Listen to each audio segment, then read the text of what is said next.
how do we do a better job of providing things which are relevant for the markets you're serving and the customers you are seeking most to get benefit from, and to deliver them really good value for money in whatever it is that you do. So there's a proposition piece. And thinking about that in a much more granular way than we have probably done in the past, which if I was to go back a while, was kind of, well, there's residential and there's business, and that was kind of where it stopped. Because there are clearly so many more different sets of customer needs, and this whole industry's ability to understand what customers are doing. Pricing. Need I say it to this room, the margin that each of you have, the margin that, by the way, we have in terms of what I need to deliver back into the business to fund, that in the next few years, 4.5 billion or 3.5 billion of CapEx is absolutely critical as well. And as I came into wholesale and looked at the customer value survey that we do each May, one of the things that was very clear was we are more expensive. In some cases, that's fine. We understand there's more value attached. In some cases, you're not in the market. In all cases, typically, Telstra, you take too long. So we've been doing a lot of work with our pricing team on how can we speed things up. And we recently made a number of changes. We are aiming, and this is the target, so I've not yet delivered it, but we kick off in October, to get 40% of what has historically had to go through a bespoke process now to get done inside the wholesale team, and much faster than going through our sort of corporate central process, and an average 25% improvement in deal cycle time. So in a year's time, when we come back, I'll report to you what have we achieved. And that's testament to the fact that we understand we have to be a much more efficient and effective supplier to let each of you serve your customers in a more effective way. The next one is promotion. And in different parts of our business, this matters, and in some it doesn't. In some, we're very much an industrial input, and it's irrelevant to end customers whose network components you're using to deliver the service you use. In other markets, in other segments, in other products, what sits underneath is of very, very real interest to customers. And so we're doing an integrated piece of work at the moment on wholesale branding, on how we describe what we do in wholesale and how we might be able to let that have a lot more visibility through into the end market. Again, this is taking some time, and we now have some external help in doing that. There is a commitment to do a range of things. It's down to the level of exactly what and how and where, but it is a lot more expansive than what you currently see in our marketing guidelines. And again, over the course of the next few months, and by the way, it may take up towards the end of this calendar year to get a final resolution. As you can imagine, it's a complex animal, this question of branding, and around the world in our industry, different players that operate in multiple layers of the market have done it in different ways. But I am very keen, and we think there is a big opportunity to do things differently to the way we've done it in the last few years.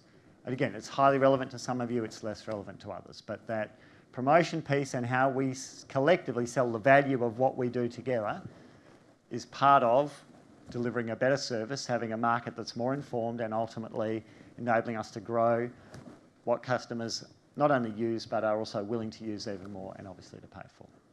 So promotion remains absolutely key. There's a productivity layer to this as well, which is absolutely critical. In other words, just doing more with processes which are not enabling us to be more efficient is not going to enable us to be successful. And I mentioned digitisation and the money we are spending as an organisation there as being absolutely a core part of that. But there's a lot more to that productivity piece as well. There's a lot more about working with you to understand the full end-to-end value chain and how we drive work into your business and how we might do that more effectively. And I mentioned the simple example of systems that were built 15, 20 years ago where instead of we come and tell you when something's happened, you've got to come and keep asking us all the time to find out whether something happened. So we think about the work differently. And again, as we go through a number of the platforms that we need to revisit over the course of the next few years, as we think about the new products that we want to bring to market in wholesale, very much thinking about what's the total load in the system, how do we minimise that to make the best customer experience, to allow the most amount of straight-through processing, the most amount of customer digital self-care, where you don't need a whole lot of staff and time and complexity, and nor do we, and we make the complex simple. one of Telstra's sort of 5 internal core values. And there's a lot of thinking being done, but we have a lot of work to do before we turn that into reality. And then the fifth one, of course, of the P's is profitability. We're all in this as businesses. We all have shareholders, even not-for-profits. We have stakeholders, and again, we have a few customers in our customer base who have slightly different timeframes in terms of what their stakeholders are looking for. But in every case, we have to be doing things in a way where we are adding value, we can demonstrate that, and we can create surplus for the future, whether that's to return to shareholders, whether that's to invest in our business, whether that's to enable us to do more for the communities or the stakeholders that we serve. And so that lens on, are we being tough and rigorous on ourselves in terms of how we run our own business, and in a wholesale context, how are we thinking about what we drive into our customers? So it's the flip side of the sort of the productivity piece is, if you like, the per unit piece, but we have to have a system overall that also is driving that profitability. And again, in terms of how can I bring things into wholesale that we might historically have done elsewhere, how can we improve the product life cycle of what we're doing, that's absolutely key. And sorry, in the context of the 5 P's, I should have, of course, mentioned product as the last one.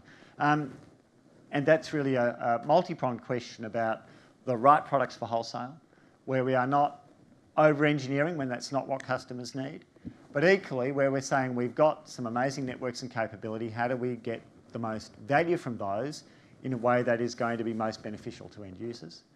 It's about life cycle. It is 5 months ago to the day that we launched 4G in mobiles in wholesale. I won't say that it was almost 5 years since we launched the very, very first 4G services in our retail business, but it's not far off. I would hope and expect, and we are working on the fact that whenever we get to the sort of the next generation, it's not always a 5-year lag before we can do things in wholesale.